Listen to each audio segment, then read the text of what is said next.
Hi, Ryan. The Carson Hinsman situation has been a little bit of a mystery for us. Can you explain what's going on there? Is he close to maybe contributing for you guys this year? Yeah, he's going to get some reps. A couple different spots this week, but he most been staying at center, and Seth's obviously been doing a great job there. But yeah, he'll mix in a couple different positions this week. And is the plan still Donnie at left tackle, and what do you plan on doing at left guard if so? We're still going to work through it. I'm not going to kind of throw that out there yet. We'll see how the week works, but see how Zen comes in today, and we'll keep going through it. Far left, Joe Nugent, WCMH. How do you work through trying to find out what the new offensive line will be able to do best as you head to Penn State? Well, I mean, we're not going to all of a sudden radically change what we do. We just have to move some things around if Zen can't go, and then continue to do what we've been doing. Bill Landis, Kings of the North. Ryan, what did you identify from watching the Nebraska tape in regards to your run game and the ineffectiveness there, and what are you trying to iron out this week? Well, the biggest thing was obviously the third downs. When you go 1 for 10, you can't keep drives alive. You can't control the game, and that's how it goes. But I think it was a combination of things. I don't think we were always ID'd correctly, and Zen did get beat on a few of them there, but it wasn't just him. There were some other things that were mixed in there. But, in Chip, I think we ran it double, twice as much as we threw it in the game. And so we were looking to establish the run. But when you can't convert on the third downs, the third and shorts, then you can't get drives going. You can't wear down defense. So we've got to convert on third down.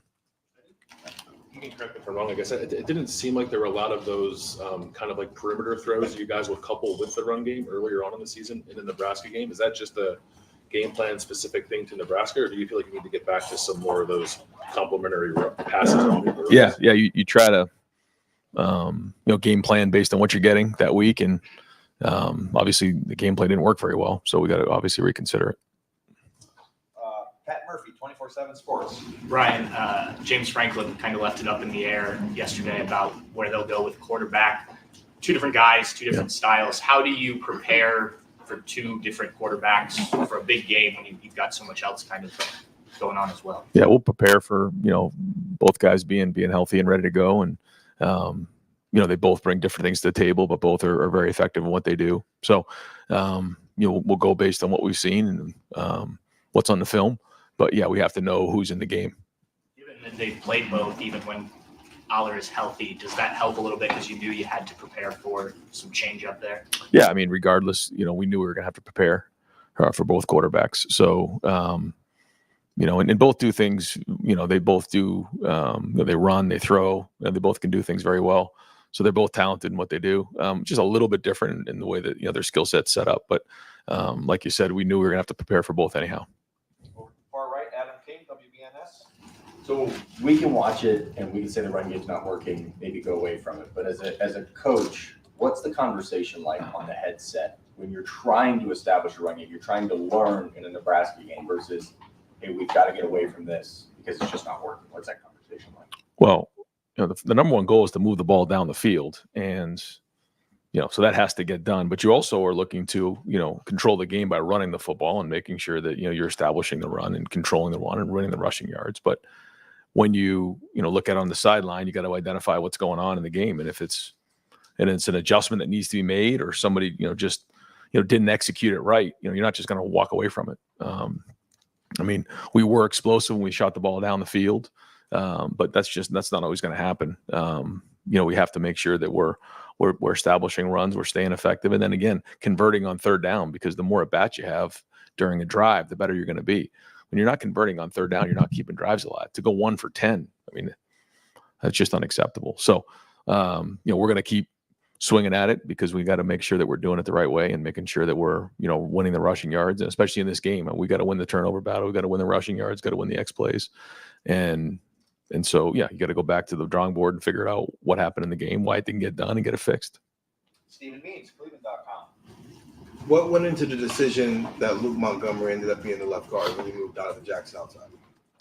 Yeah, just based on practice. We have the 1s and 2s, and Luke had been practicing at left guard, for the last couple of weeks, and Austin's, spending time at right guard. So where we were in the game, we felt like Luke had more practice reps under his belt at left guard.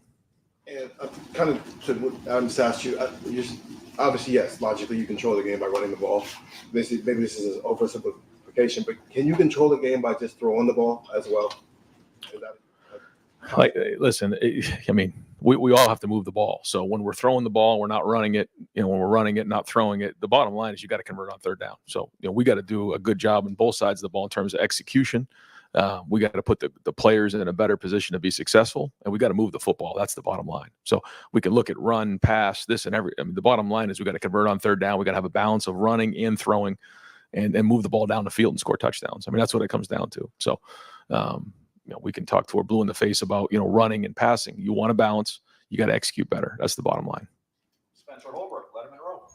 Right, I know that you guys only had 44 non-kneel down plays. Obviously, the third downs go into that. But when you see the stat sheet, you see Emeka only have three catches and I think 4 targets. How do you get him more involved even when your offense seems a little stagnant at times or third downs not right? I mean, convert on third down and keep drives going so you get more plays, because we didn't have very many plays. So when you do the math on it, you only have that many plays, the numbers are going to look the way they do. So, we'll always try to figure out ways to get the ball to our best players. Dan Holt, 11 Warriors. Ryan, you had said last week you had been spending more time with the defense. Does that change around this week? Do you spend more time with the offense? Yes. And you had said with Zen that we'll see how he works through this week. Have you gotten a diagnosis on him? Is there a chance he could play this week? We'll look at it again today and see where he's at. I think there is a chance, but we'll look at it today and get an update for you later in the week. Tony Gervin, Buckeye Hollow. So if Zen can't go, is he then your starter at left tackle? If he could go, he would be, yeah. And how much of that is trying to come up with the most seamless move rather than maybe the most painful, but perhaps the more, I don't know if it would be better or not. Obviously, you're trying to put the best lineup out there. Yeah, you got to put the best lineup out there and have enough, to not only just win this game, but, be able to play the rest of the season. So you got to think of a short-term plan, and then you got to come up with a long-term plan. So, we'll do everything we can to win this game, and that's where the focus is right now. Don Taveri, WBNS. What's the mood of your club coming in this week, Coach? What a unbelievable opportunity right here. I mean, this is a chance to go to Indianapolis is on the line, and our guys are excited about playing in this game. I think the defense got a lot of confidence coming off of last week, the way that they played and creating TFLs and winning the game in the fourth quarter. I thought they were flying around. And so, if we can get the offense playing the way it has in the past, combined with the way we played on defense this past week, then, that's what we're looking for in this game. But how about your quarterback after the game? He said that, he's been waiting his whole life to play in that stadium, to play in this game. He's got a chip on his shoulder. What do you expect out of him?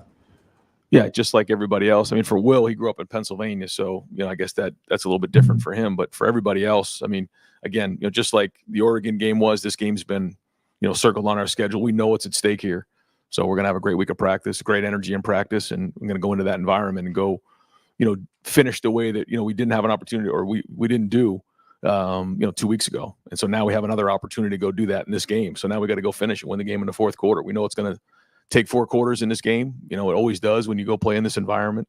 It's a very difficult environment to play in, but we've been in this situation before. Our guys have been in this situation before. So now it's go time to, we'll go win this game and get a top 5 victory. And that's what the guys are focused on right now. The coaching staff, everybody in the building is the focus on winning this game right here. Austin Ward, podcast.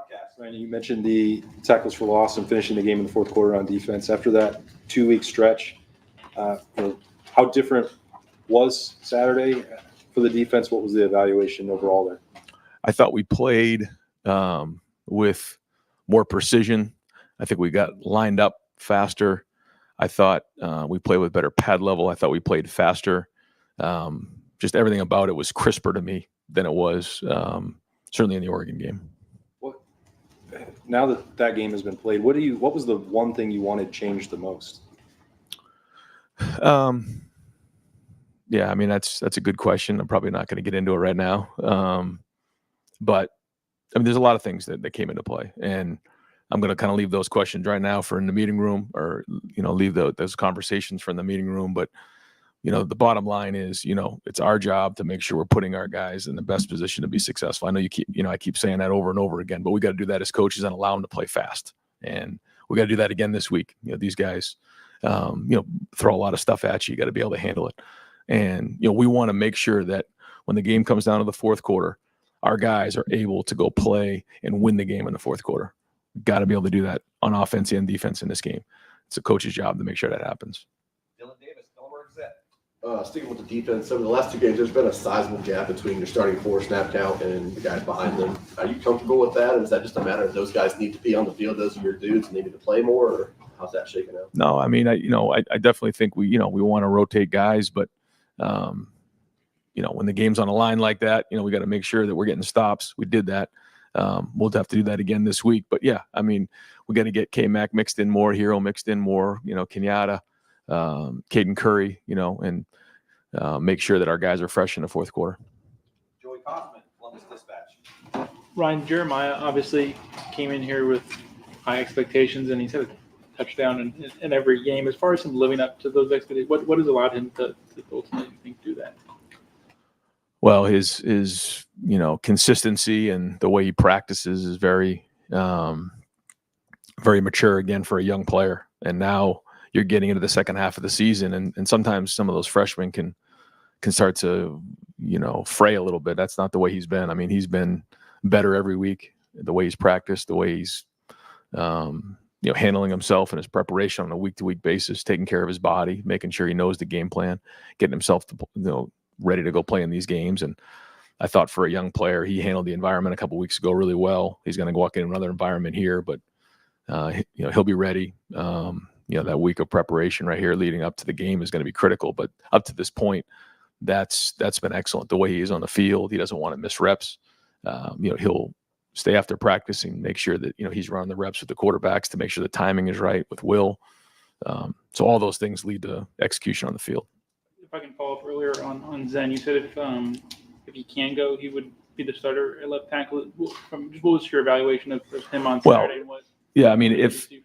If he can go, we'll continue to evaluate kind of where we're at. I don't think we've made a decision on that yet. We'll have to first see if he can go, and then go from there. So, there was definitely plays in the game where he got beat and he was battling in there, but then once he got injured, that obviously changed things. But he did not grade out a champion in the game. It had some tough plays, that caused some negative plays, but we know what we see in practice, and we got to continue to, support him and make sure that, he knows that, we have confidence in him when he goes in the game. Stefan Kreisnik, Cleveland.com. You've talked in the past about going into the season, you didn't need Will Howard to be a superhero. You kind of just needed him to make the plays that were there available. Well, when the offensive line struggles, do you feel like he has a sense of trying to do too much at times, or do you feel comfortable about how he's kind of responded to a situation where maybe the offensive line hasn't been up to par? No, I don't think he's forcing the action. He had that turnover, which was big in the game, but I feel like for the most part, he's let the game come to him, and we did not do well on third down, and so we got to do that. But that's everybody involved, not just him.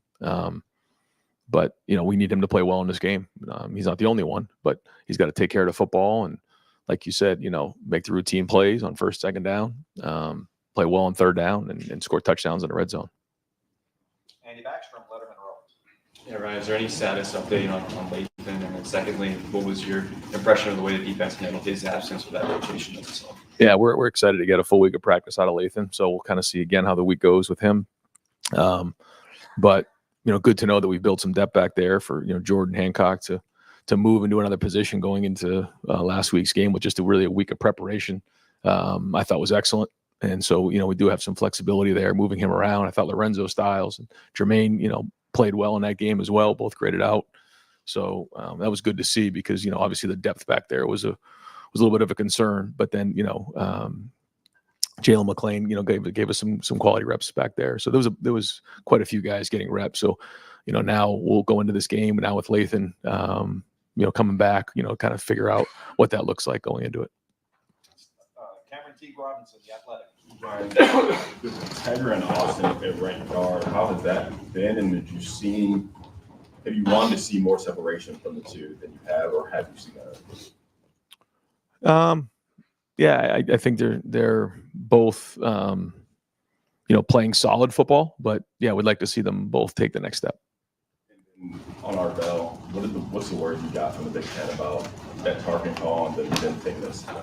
Yeah, just that he's able to play in this game, and that they realized that it should not have been targeting. And I think a part of that was the fact that he was ruled a runner, and then if you're ruled a runner, then it's hard to be defenseless. So how does that become targeting? And so there was a lot of conversation there. So excited that Arvell is going to be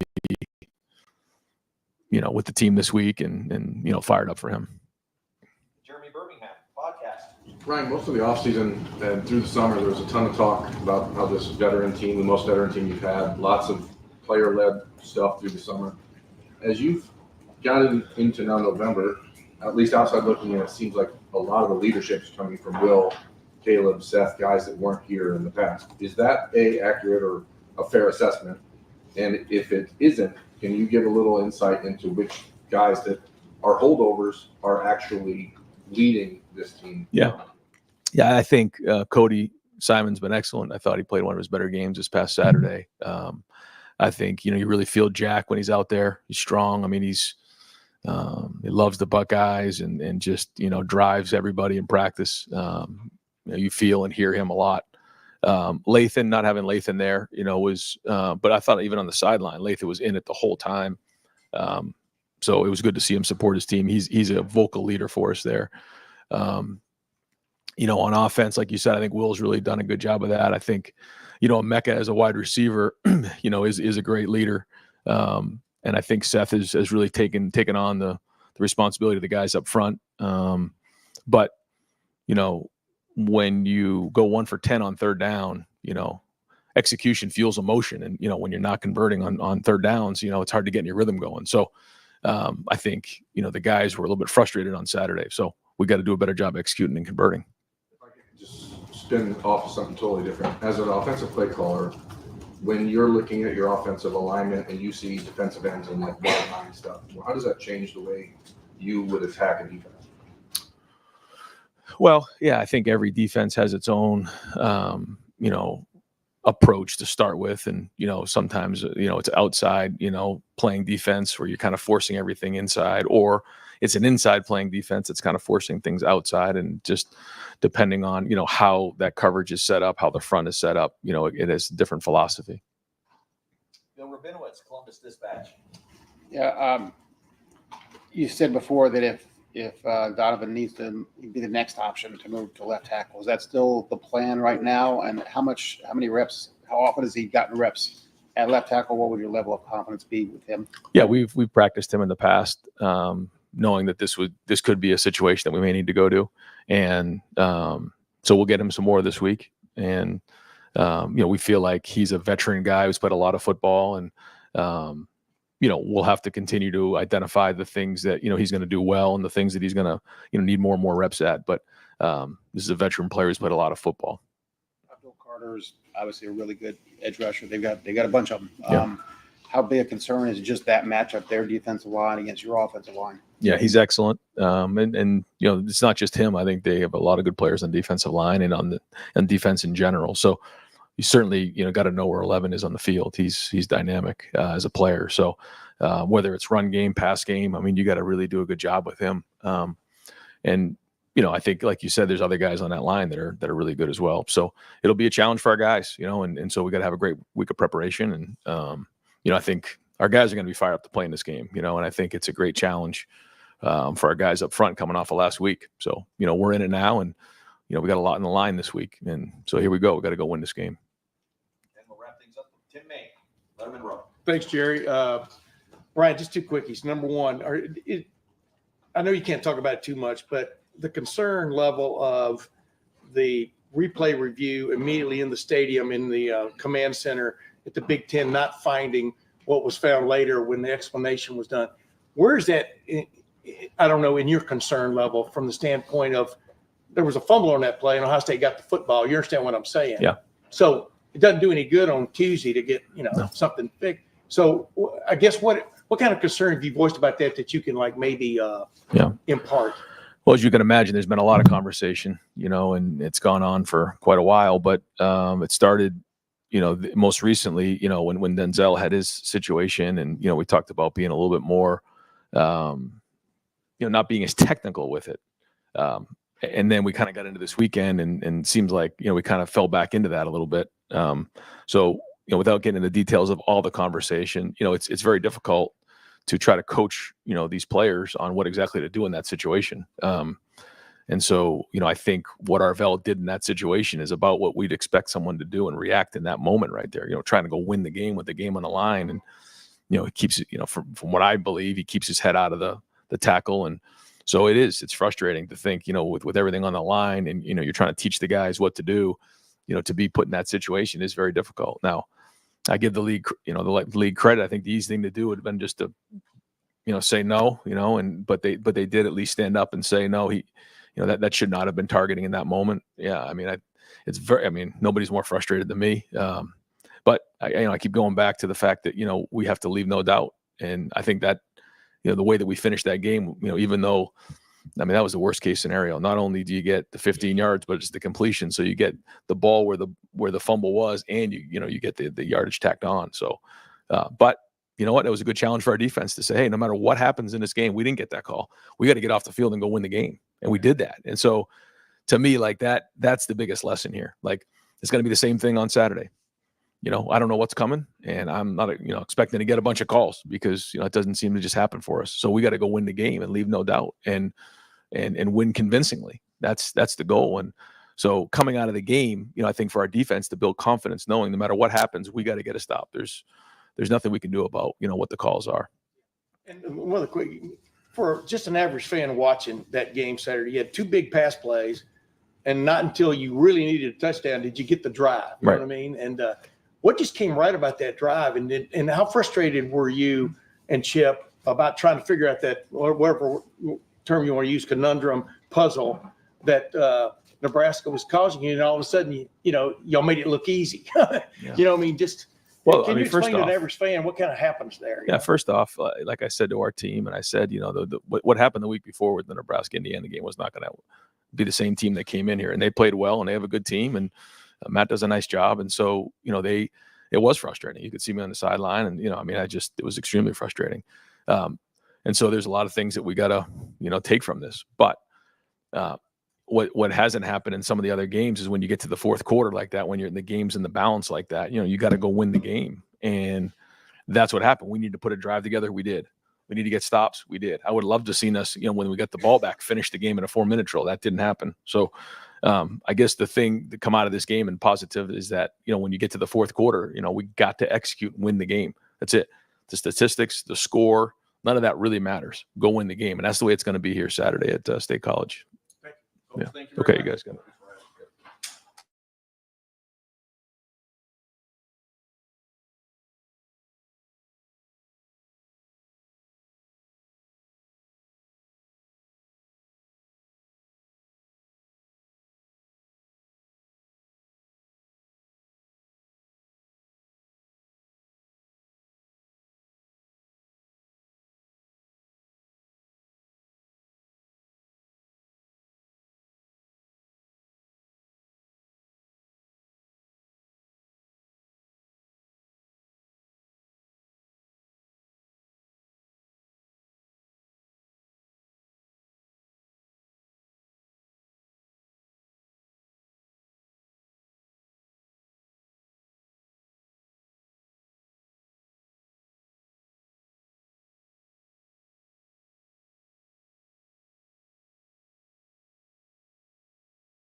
Coach, I know I'm not a play caller.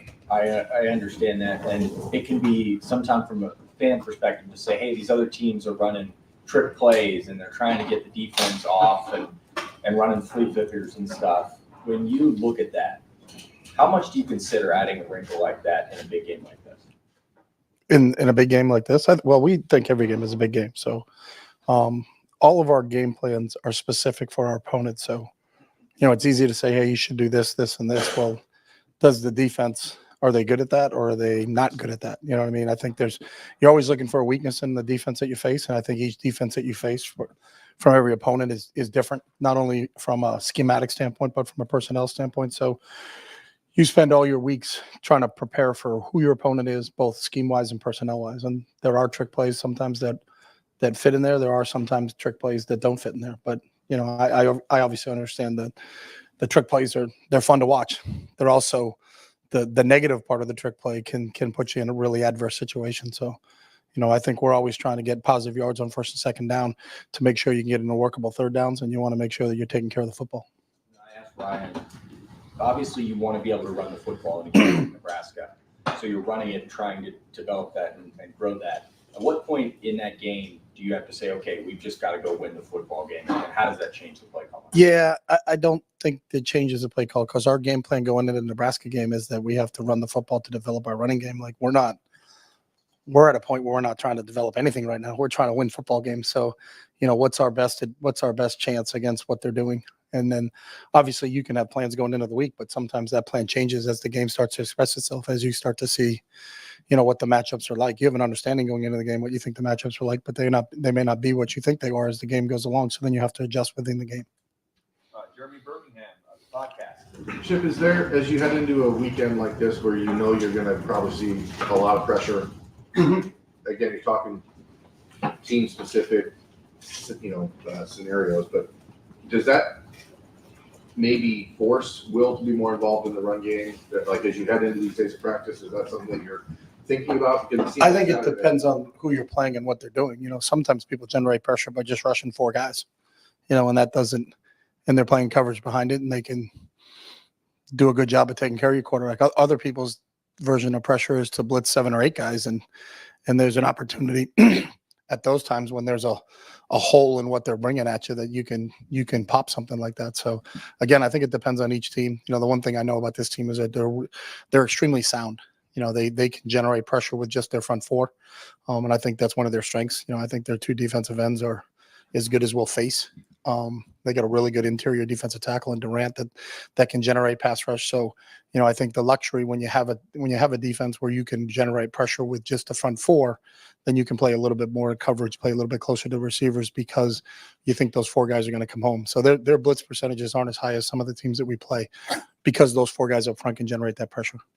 The traditional run game wasn't getting off, really getting going on Saturday. Do you start to think like maybe we just throw something more for Will to throw people off, or how does that work? You think about a lot of things when things aren't working. So yes, but I also it's what you practice and against the looks that the different team presents. So you couldn't be more drastic in terms of looks than what Nebraska runs and what Penn State runs. So it's it's an entirely different thought process as you flip into this week against Penn State.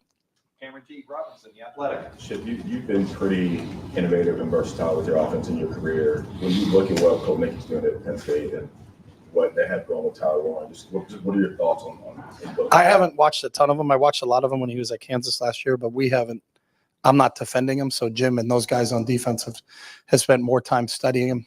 In season isn't a time where you're trying to study guys and say, hey, let's look at this and let's run that. It's more of who are we playing? What is Tom Allen presenting with the defense that Penn State has, and how are we going to attack that? But, I really liked what he did at Kansas and did some really interesting things there. And it sounds like he's doing some of the similar things at Penn State. Andy Backstrom, Lettermen Row. Yeah, Chip, what makes Abdul Carter just so disruptive? You talked about the season about Jordan Birch. Just I know every defensive end or edge rusher is different. What is it about Abdul that separates him? He's extremely explosive for his size. He's got, he's played linebacker before, and now they moved him to the front. He's a lot like Micah in terms of what he can do and disrupting the game as a pass rusher, and understand why they moved him up there. But I think it's his athleticism that you probably don't see that athleticism usually in a defensive lineman. that you get from him. And that's the one thing, even trying to replicate that in practice. Do you have somebody that's that fast? If you do, he's probably not the same size as him. So, it's that size speed combination, and his ability to really get off on the snap is what's going to make him difficult to handle. And we got to make sure we understand where he is. They've done a decent job. He had been predominantly playing on one side, but in the Wisconsin game, they moved him to the other side. So they could put him on either side, and we need to be aware of where he is. Bill Landis, Kings of the North. Chip, there's been an uptick the last 2 games you guys have played, and just runs kind of stop at or behind the line of scrimmage. Have you identified anything there, call-wise, execution-wise, that you guys need to iron out going into this game? Yeah, I mean, we can't live with the way we ran the ball last week, and so that's part of what we have to do heading into this game, because you're gonna have to win the rushing battle to win games in the Big Ten. So we certainly understand that. Again, like I said earlier, Penn State's defense is different than Nebraska's, so things that you would do against Penn State are different than things you would do against Nebraska. But you're right in that we have to establish a run in this game. You can't just snap your fingers and generate an explosive. You wish you play. could, though, I know you wish you could. But you guys were good at getting those explosive run plays earlier on in the year. I understand you play better defenses. It's more challenging. But how much is that on your mind? I guess trying to find ways to be more explosive. Yeah, your mind is just how can we be successful, and then success is generating first downs. And the way you generate first downs is to put yourself in convertible third down situations, or actually convert on first and second down and not even be in third down. So it's really, what's our efficiency like on first and second down, so we can put ourselves in a workable third down situation. Stephen Means, Cleveland.com. I know you missed all of what Josh Simmons was for you as a left tackle, but where does his absence show up more, in the run game or in the passing game of the pass program? I think in both, because Josh was not just a one-dimensional player. He was a really, really talented player that's going to play football on Sundays. And as a pass protector, his athleticism was, as good as there was in the country, but his quickness and his ability to get out of the stance and get his hands on people was a real asset for us in the run game. So, you missed both of that with Josh. He wasn't just a one-dimensional player. So he's back in the building now, and he's running around, got a smile on his face, which we're happy for, and I hope he's off to a full recovery. But, when you miss a player of Josh's talent, that's going to hurt. But we got to step up, and we got to go on, and we got to move on, because everybody at this point in time has had injuries. So, and has lost somebody at some point in time, depending on position, but everybody's lost somebody at this point in time. And that's what we knew going into this. If you're going to be playing a 16 or 17 game season, that there's going to be some attrition that happens. And who it is, you don't know, but you got to be able to weather that storm if you're going to be successful. Can you just evaluate where you think your offensive line depth is right now, now that you spent 3 weeks watching it without Josh, and obviously some other injuries, but also get the chance to see some of these guys playing meaningful snaps, where you think your offensive line is right now? Yeah, they're where we need them to be right now, because that's who we have. This isn't the National Football League where if you do lose somebody, you can go out to the waiver wire and go find another player at that position. You got to be able to handle it at your position. We've lost a really good one in Josh, and then everybody else is fighting and scrapping to stay in there. A bunch of guys, when you've played this many games during the season, are banged up and bruised up a little bit, but so aren't they. And that's the same thing that Penn State's probably dealing with, the same thing that we're dealing with. So it's part of the game, and we don't look at it as, boy, you got to feel sorry for us because we lost some players. That's the reality of what college football is, and it's a team that can survive and advance despite losing a player or two that are going to be successful. Austin Ward, the podcast. I know that this is a lot easier for me to say in hindsight and in my position. When you're struggling to run the football and you're trying to find a solution, like you said, to just win the game, why is that not as easy as Jeremiah, Mecca, or Carnell? Maybe we're just going to throw this game. I think if you look at Jeremiah, Mecca, and Carnell, they came up big, especially in that, you look at that drive we had to get in the fourth quarter, and it started off with Carnell making a huge catch for us for 30-plus yard gains, and I think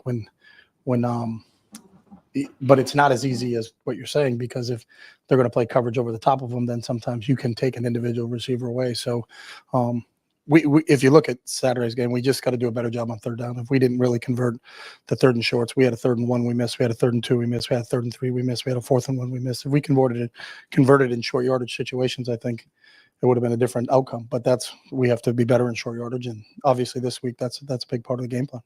Joey Kaufman, Columbus Dispatch. Chip, Jeremiah came in here with high expectations, and for him to be a freshman and kind of produce week in and week out, what do you think's allowed him to do that? Yeah, I think there's a maturity to Jeremiah that most freshmen or most people don't have, especially at that age. Like he is as serious a football player as I've been around, and his goal every single day is just to improve. And it's just for him to get better at one facet of the game. And I think it's almost like you're dealing with a 10-year NFL veteran in terms of how he approaches meetings, how he approaches practice. And it's rare, and that's the first thing I said. Obviously, when you meet Jeremiah, his physical skills they're kind of incomparable for someone at that age, but I think it's his maturity level that really has set him apart, and that his mindset is, because there's a lot of guys that could get caught up in that, in the hype and everything, talking about him and all the people they're comparing him to and all that, but you don't see that out of him. He's the one guy that practices every single day. And if Coach Hart holds him out for a play for some reason, like he's genuinely not happy. Like he wants to practice, he wants to play. And I think really it's his mindset that kind of sets him apart and makes him such a special player.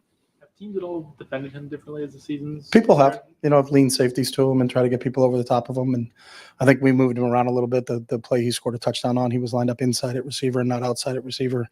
And we were able to get him through the middle of the field. So as he's been around, the longer we've been around, we've had a chance to move him around a little bit. And I think that's obviously eventually the plan. When you have a good receiver and you just leave him in the same spot all the time, it's a lot easier to defend him. So his ability to grasp game plans and allow us to move him around like he does is another credit to him. Far left, Whitney Hardy, WCME. Sure. 3 weekends ago, you guys were on the road, top 4 matchup, and came up just short. Mm-hmm. Now here we are again, on the road, top 4 matchup. How do you see this as a chance to redeem isn't the right word, but an exciting opportunity to kind of show like, yes, we can win these tough, close matchup games like this? Yeah, I don't think you compare either game to each other because I think they're their own separate entities. But, when you look at the schedule and you're playing Penn State at Penn State, that's enough to get you excited. That's why you play, and that's why you came to school here, is to play in games like this. But you came in here to win games like this. So it's about our preparation. I think this group it's a little bit of an older group, so I think they handle how to practice each week really, really well. I think this team practices really, really well. So, it all starts for us because today's our first day, is having a really, really good Tuesday, having a good Tuesday in meetings, having a good Tuesday on the practice field, and then learning as we start to implement what our game plan is. You heard Will's comments after the last game about how he feels going into this game. Being from Pennsylvania, he said he's stoked. He always wanted to play there, and he, in his words, maybe wasn't good enough, and he hopes to show that he was. Do you hope that kind of juice kind of infiltrates the rest of the team going into this week? I think our team is extremely intrinsically motivated, and it doesn't take, because Will's going back home, for Trayshawn to say, all right, now I'm going to take this game a little bit more seriously. I mean, you watched how he practices and how he prepares. He takes every game serious, and I think he sets a tone. So that older group, Will, Trey, Donnie, those guys that have been around and played a lot of football in their college careers understand the magnitude of this football game. Tim May, Lettermen Row. Last question. No. Oh, I thought that was a tradition. I was hoping it was a tradition. So the motto this week isn't "where there's a will, there's a way." I'm just being smart. That's a good one. You should get a T-shirt, mate. Yeah, no. NIL. There you go. As you look back on last week, I mean, the Oregon game. Speaking of that, a lot of short yardage situations. Y'all even got into robust T, is what I call it. One time, I think, in the middle of the field and stuff. Mm-hmm. And two backs look anyway a lot and stuff. I don't remember seeing that, if at all, on Saturday and stuff. And I'm just wondering, as you're sitting there in the press box, are you continually going through your mental Rolodex about how do we get this fixed? I mean, what's going on here? Are guys just missing blocks, or are guys not recognizing fronts? I mean, just how was that all, as you were trying to solve that puzzle? I think like any staff, you have a list of what your short yardage game plan is going into that game, which is specific for the team that you're playing. So something that you may have run against Oregon isn't even in the game plan that you ran against Nebraska, just because how they deploy their front on a short yardage situation is entirely different than how Oregon deployed their front. So one play that worked against one team may not work against another team. So, there's really a list. Is when we get to short yardage, we're going here first, here second, here third, and then working through that operation. But, we ran a quarterback sneak. The first time we ran it, we were in a condensed set with tight ends and wings, and brought the receiver back down into the mix. So there really were no spread receivers on that play. The second time we ran an empty look, and we ran a quarterback sneak. So, we also ran another quarterback sneak coming out of our own 1 yard line, but we did that with 3 tight ends in the game. So, as you go through it, there's a list of things that we practice during the week, and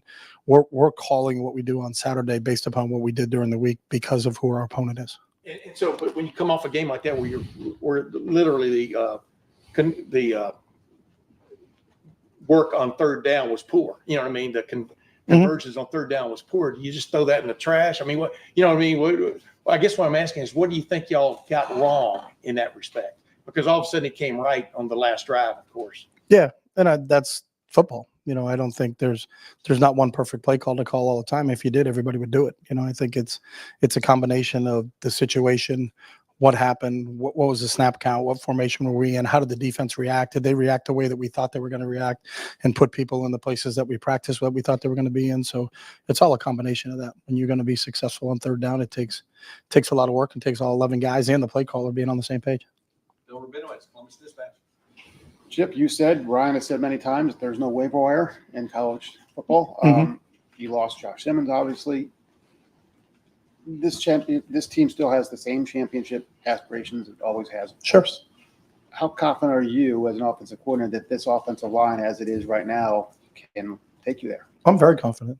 I watch those guys every day, and I think there's a really good group of guys. We lost one in a really good one in Josh, but there's a bunch of other guys there that I think are really, really good football players. So I think we're really confident and excited about this challenge that Penn State presents for us.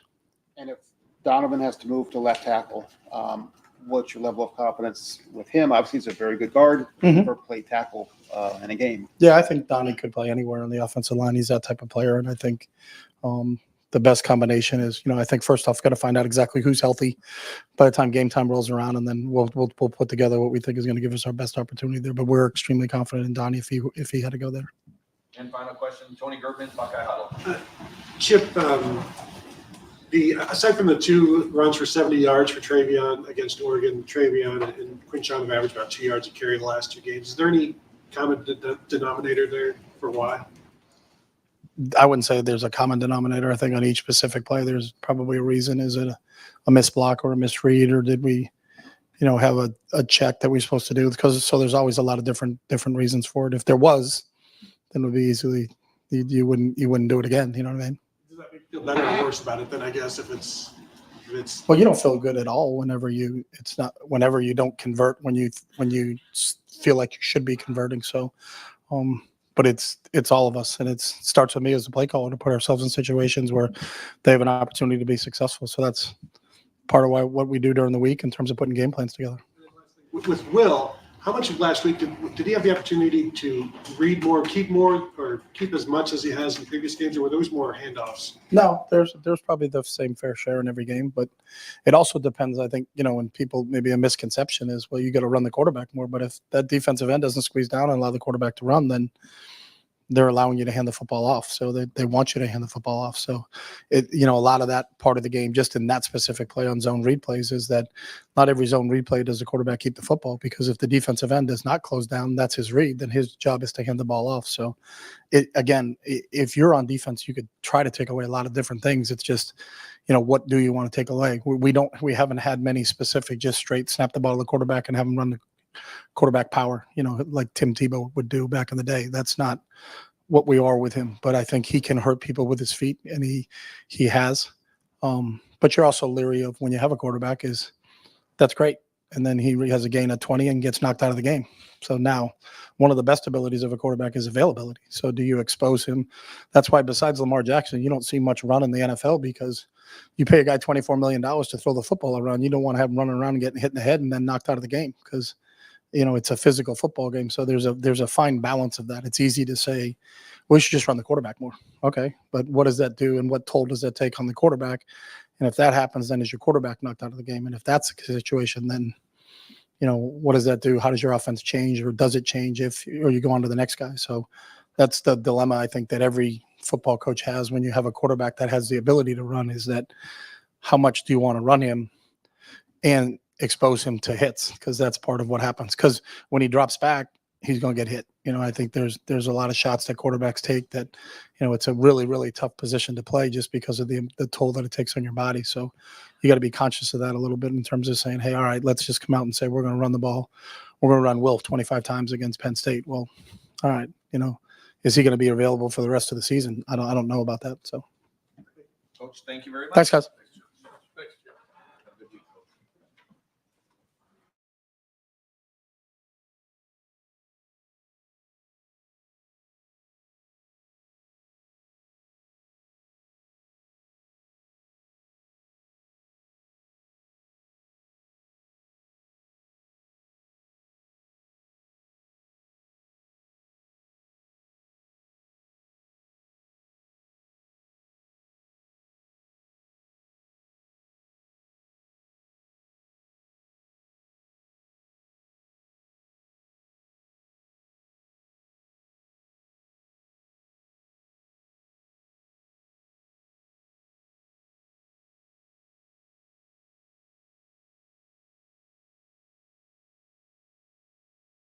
All righty, guys.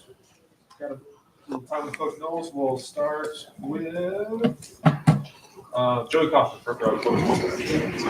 Jim, Ryan mentioned Lathan was expected to get a full week of practice this week. If he's able to play, what does he provide? Or just in last week, how did you think you guys did without having him, despite having sort of a mix of guys in that spot? Yeah, I think Jordan stepped up really well. I mean, that was a big change for him, and he handled it. He handled all of it.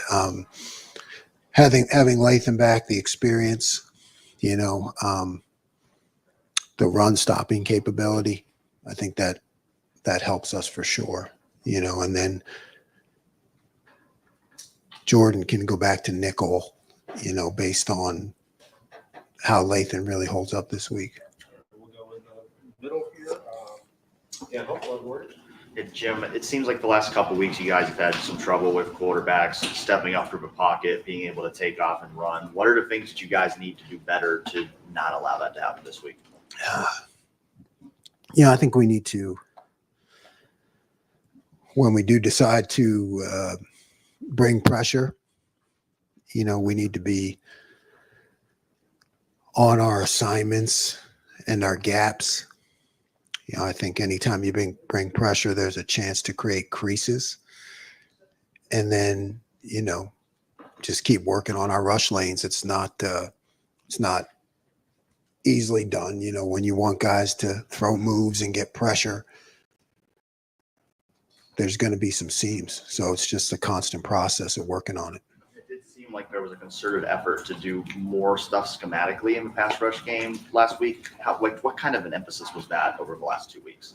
Yeah, I'd say that was a big emphasis for us, to try to find ways to create more pressure.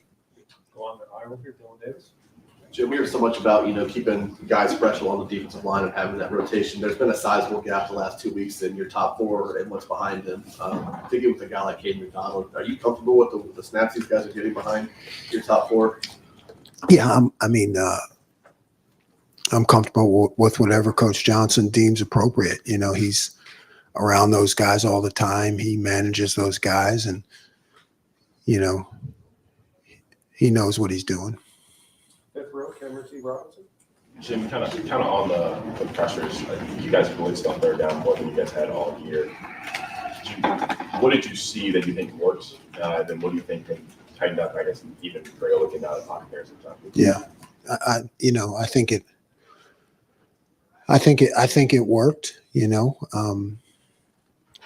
Bringing more people in different ways, not just relying on our guys up front.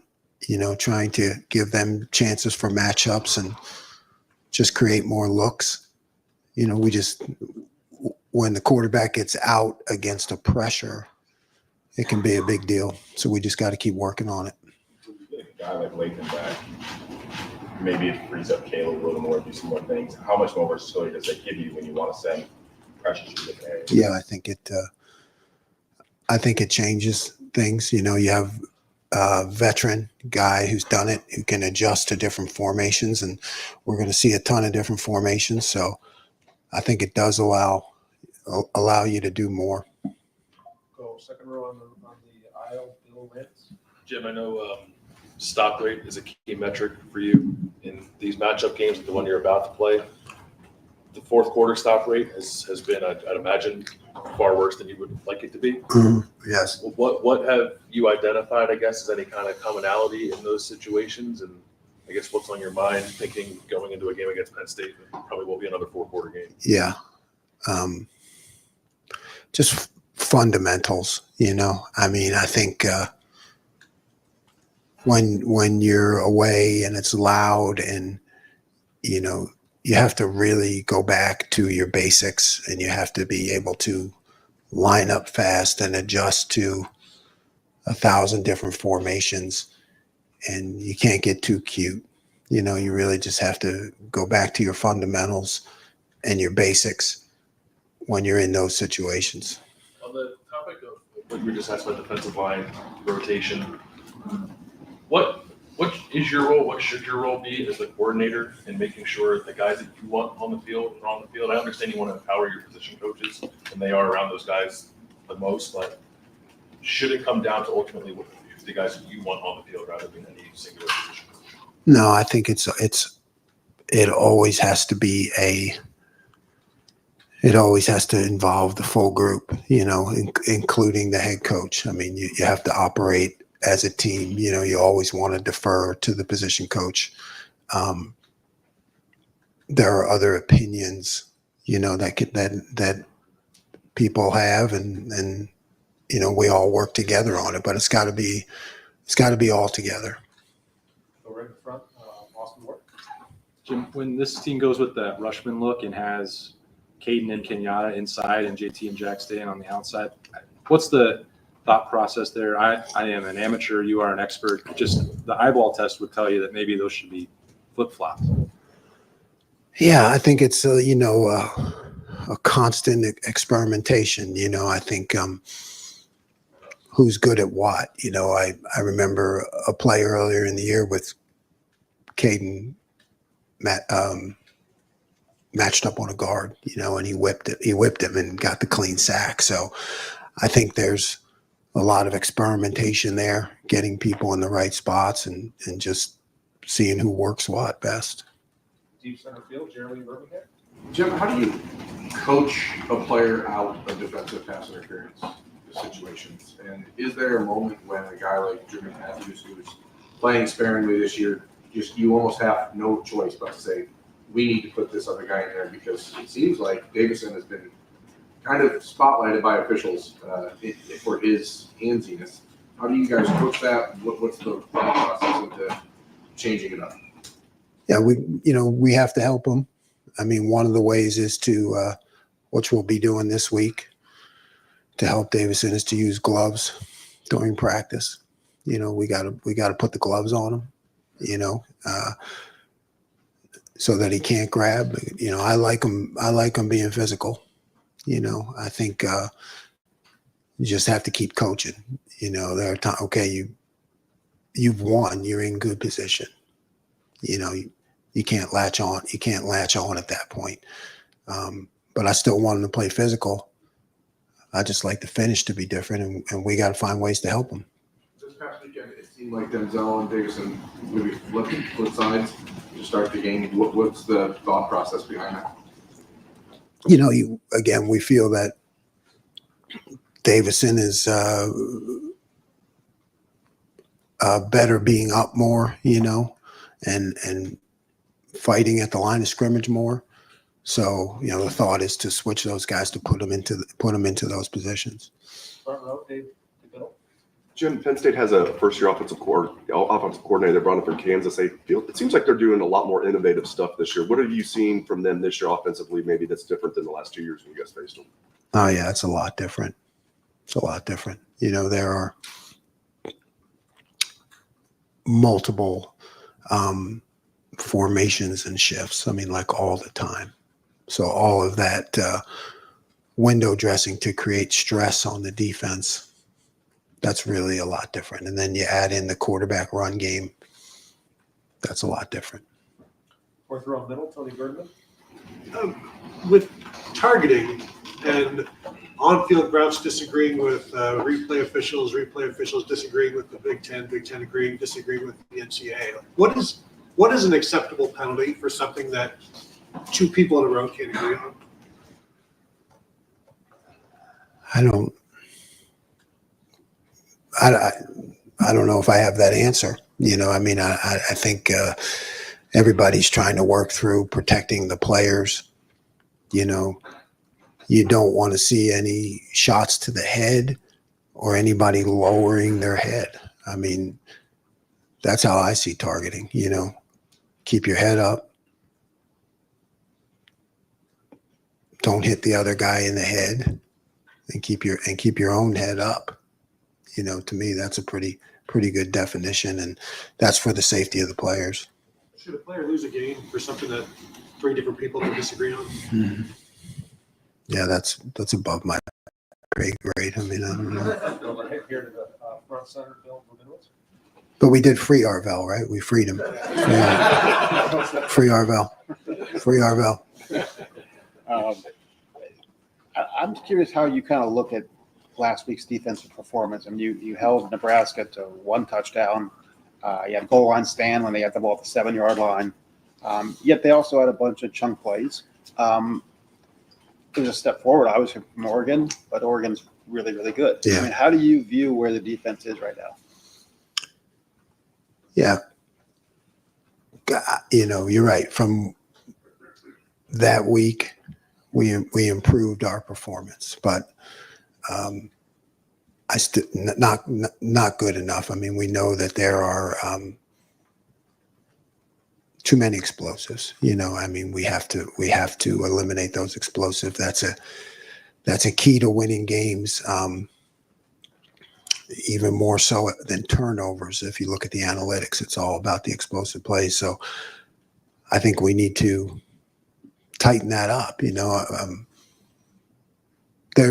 I like the resilience, though, like you said, to be able to stop them when we had to and fighting to the end. So that's definitely something to build on. If I could squeeze in two quickies. Sorry, Tim. Having to go against two potentially very different quarterbacks. I mean, one's obviously a passer, one's more of a runner. That challenge, and also their tight end is obviously a really good player. Can you just discuss the challenge that you have there? Yeah, it's a big challenge. I mean, add in all the formations and motions. When you have a quarterback who can run and hurt you with the run, that really changes the game plan. So you almost have to look at it two different things. And the tight end is, again, he's another guy you never know where he's going to be and the things he's going to do. So you just always have to be aware of where he's at. Second row, Stephen. Two different things there. For starters, I know there's been concerns about the safety depth. What do you think about Jalen and what he did on Saturday? Yeah, I liked it. I liked it. True freshman. He's got a lot of guts and he's smart. Missed a tackle, right? That led to an explosive run, but he was in the right place.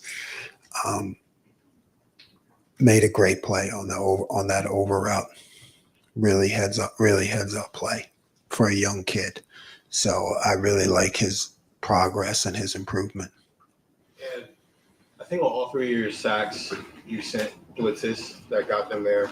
But also, obviously, the way this defensive line has been recruited, maybe you're expecting more abilities to get pressure with just 4-man. Do you think you guys are generating enough pressure with just 4-man rushes? Well, you're never satisfied. You're never satisfied. But I think it's always a work in progress. Just getting those guys to do what they do best. They're talented. They want to. They're coachable.